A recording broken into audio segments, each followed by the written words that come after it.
8th की हिंदी लीट की class है और आज मैं आपको हिंदी का लेसन 9 जिसका नाम है हिंदी बाल साहित्य को ज़मीन पढ़ाने जा रही। तो देखिए इसके राइटर कौन है, तो दिलीप सांधले जी के द्वारा लिखित प्रस्तुत पाठ साक्षात्कार शैली में है। यह साक्षात्कार का अर्थ यहाँ पर होता है बच्चों, जब हम आमने सामने दो लोग बैठते हैं और किसी चीज़ के बारे में डिस्कस करते हैं या उनसे मीटिंग लेते हैं तो वो होती है आपका साक्षात्कार शैली में। इसमें लेखक ने प्रसिद्ध बाल साहित्यकार विष्णु प्रभाकर जी के अगस्त सन 1986 में लिए गए साक्षात्कार के विषय में लिखा है। इसमें विष्णु जी ने अपने साहित्यिक जीवन के विषय में बताने के साथ साथ यह भी बताया है कि हिंदी बाल साहित्य किस प्रकार की समस्याओं का सामना कर सकता है। तो देखिए विष्णु प्रभाकर हिंदी में नाटक के क्षेत्र में विशिष्ट प्रतिभा संपन्न रचनाकार के रूप में प्रतिष्ठित यानी जिसकी प्रतिष्ठा होती है रहे हैं। बांग्ला उपन्यासकार शरद चंद्र के जीवन पर आवारा मसीहा आपके शरद चंद्र के जीवन पर बनी हुई रचना है। विष्णु जी को भारत के श्रेष्ठ जीवनीकार के रूप में प्रस्तुत किया। उनका एक साक्षात्कार दिलीप सांधले ने अगस्त सन 1986 में लिया था। उसी साक्षात्कार को यहाँ दिया जा रहा है ताकि विद्यार्थी साक्षात्कार विधा यानी विद्या से अवगत यानी उसे जान सकें। हिंदी के ज्येष्ठ यानी बड़े एवं श्रेष्ठ बाल साहित्यकारों से मुलाकात करने तथा बाल साहित्य के बारे में कुछ महत्वपूर्ण सामग्री प्राप्त करने हेतु मैं दिल्ली गया था। दिल्ली की पब्लिक लाइब्रेरी में कुछ महत्वपूर्ण तथा उपयोगी पुस्तकें देखी और बाद में डॉक्टर हरि कृष्ण देव सरे जी से मिलने गए, लेकिन वे उस समय घर पर नहीं मिले। वह दिन था 14 मार्च सन 1986 का। वे दिल्ली में लेखिका संघ के द्वारा आयोजित सेमिनार का अर्थ होता है बच्चों यहाँ पे जब बहुत सारे लोग मिलकर किसी एक विषय पर बात करते हैं तो वो आपका सेमिनार होता है। मैं हिस्सा लेने के लिए गए थे। शाम को जब मैं फिर से उनके घर गया तब उन्होंने बताया कि दूसरे दिन 15 तारीख को भी वह सेमिनार जारी है, मतलब 15 तारीख को भी वह सेमिनार जारी है यानी चलेगा। उस दिन दोपहर में मैं त्रिवेणी कला संगम सभागार में जहाँ पर सेमिनार होते हैं मैं पहुँचा। सेमिनार चल रहा था। लेखक और लेखिकाएँ अपने विचार व्यक्त कर रहे थे, मतलब लेखक और लेखिकाएँ जो है वो एक दूसरे सभी लोग अपने अपने विचार उनके सामने रख रहे थे। प्रथम सत्र के अध्यक्ष थे, मतलब पहले सत्र के अध्यक्ष थे आपके ज्येष्ठ बाल साहित्यकार श्री विष्णु प्रभाकर। उन्होंने अध्यक्ष के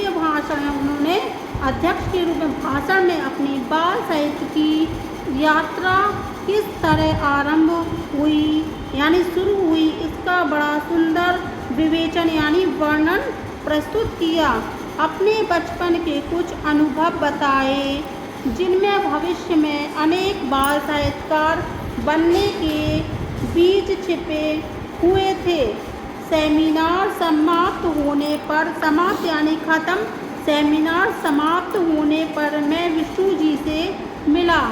मन में थोड़ा डर था कि इतने बड़े साहित्यकार से कैसे बात करूंगा, लेकिन जब मैंने अपना परिचय यानी उन्हें अपना परिचय देकर उनसे बातचीत करने की इच्छा उनके सामने प्रकट की या रखी तब उन्होंने तुरंत उसे स्वीकृति यानी मुझे बुला लिया। कॉफ़ी हाउस यहाँ जहाँ पर सभी शाम को कॉफ़ी पीने जाते हैं। मैं शाम 6 बजे मिलने का वक्त यानी समय तय हुआ। उनसे मिलने का सौभाग्य प्राप्त हुआ, इसलिए मैं बहुत खुश था। मैं शाम 6:30 बजे थोड़ी देर से ही कॉफ़ी हाउस पहुंचा। तब मैंने देखा कि विष्णु जी नए और पुराने साहित्यकारों से घिरे हुए थे। बाद में उन्होंने मुझे बताया कि रोज़ शाम कॉफ़ी हाउस में इस तरह ये साहित्यकार एकत्र यानी इकट्ठा होते हैं। विष्णु जी ने अपने आने पर तुरंत वहाँ से उठे और बाद में हम दोनों दूसरी ओर कुर्सियाँ लेकर बैठ गए। मैं कतरा रहा था, मतलब मुझे बात करने में झिझक हो रही थी कि बातचीत कैसे शुरू की जाए। फिर विष्णु जी ने बाल साहित्य की शुरुआत की के बारे में पूछा।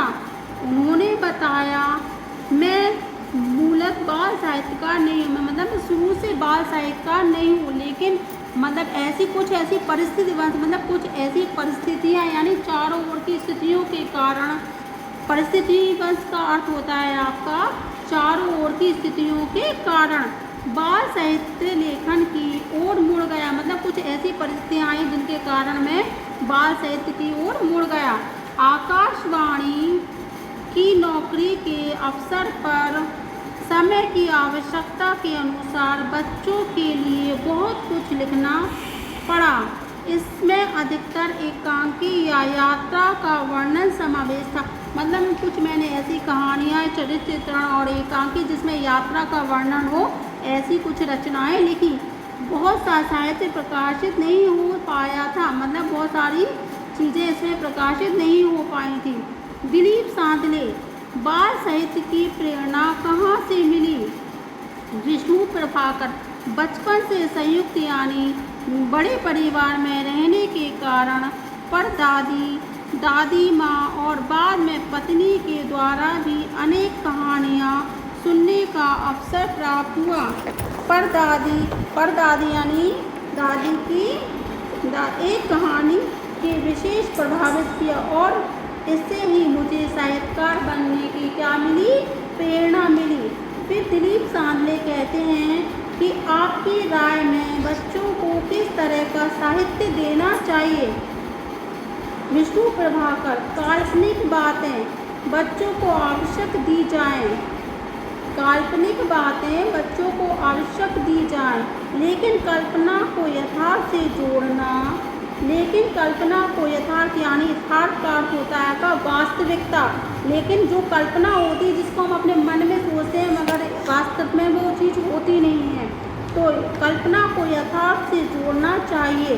बच्चों की मुक्त कल्पना को रोकना नहीं चाहिए। मतलब हमें बच्चों की जो कल्पना है, उनकी जिज्ञासा है, उनको कभी रोकना नहीं चाहिए। बच्चों को सहज ज्ञान की आवश्यकता होती है। मतलब बच्चों को सभी प्रकार के ज्ञानों की क्या आवश्यकता होती है। इस सहज ज्ञान का कोई लॉजिक नहीं होता, मतलब उसका कोई अपना अर्थ नहीं होता। बच्चों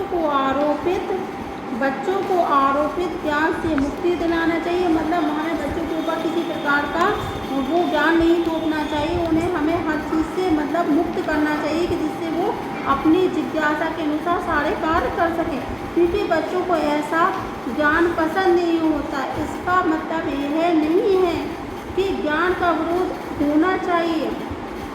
बच्चों को जो अच्छा लगता है वह साहित्य देना चाहिए। हमें बच्चों को वह साहित्य या वह ज्ञान देना चाहिए जो बच्चों को अच्छा लगे। बच्चों को जैसे कहानियाँ अच्छी लगती हैं वैसे ही यात्रा वर्णन उन्हें ज़्यादा पसंद आता है। ज़्यादातर बच्चों को यात्रा कहानियाँ, जैसे कोई यात्रा के ऊपर कहानी होती है तो उनको बहुत अच्छी लगती है और उन्हें अच्छी अच्छी कहानियाँ भी अच्छी लगती हैं, तो उनको इस तरह का ज्ञान हमें देना चाहिए। फिर इसके बाद दिलीप सांधले, आपने जो बाल साहित्य लिखा है वह खासकर किस उम्र के बच्चों के लिए, खासकर यानी आमतौर पर किस उम्र के बच्चों के लिए? तो विष्णु प्रभाकर, मैंने अधिकतर 13-14 वर्ष के बच्चों के लिए ही लिखा है, एकदम छोटे बच्चों के लिए नहीं लिखा है। इसलिए शिशु गीत या जो बचपन में बच्चों को सुनाई जाती है बड़ी कथाएँ नहीं लिखी हैं। किशोरों के लिए उपयोगी जीवनी साहित्य लिखा है। मतलब वो कहते हैं कि मैंने शिशुओं के लिए गीत और परियों की कहानी नहीं लिखी है। सिर्फ किशोरों के लिए उपयोगी जीवनी साहित्य लिखा है, मतलब जो किशोर होते हैं उनके लिए क्या जीवन परिचय वगैरह लिखे हैं। दिलीप सांधे, तो परी कथाओं के बारे में आपकी क्या राय है? विष्णु प्रभाकर, मैं परी कथाओं के विरोध में नहीं हूँ। वे कहते हैं कि मैं परियों की कथाओं के विरोध में नहीं हूँ। परी कथाएं बच्चों को कल्पनाशील बनाती हैं। जो परियों की कहानी होती है बच्चों को कैसे बनाती है? कल्पनाशील बनाती। इस दृष्टि से उनकी आवश्यकता है, लेकिन इस कल्पना को तर्कशीलता से जोड़ना चाहिए। बच्चों में कल्पना और विज्ञानता दोनों का विकास होना चाहिए। मतलब बच्चों में कल्पना और विज्ञान का दोनों का ही क्या होना चाहिए? विकास होना चाहिए। दिलीप सांधले, बाल साहित्य पर बाल पाठकों की क्या प्रतिक्रिया होती है? तो देखिए विष्णु प्रभाकर, मेरी रचनाएं प्रायः नंदन, पराग, बाल भारती आदि पत्रिकाओं में छपती है और पाठकों की प्रतिक्रियाएं प्रायः मिलती रहती हैं।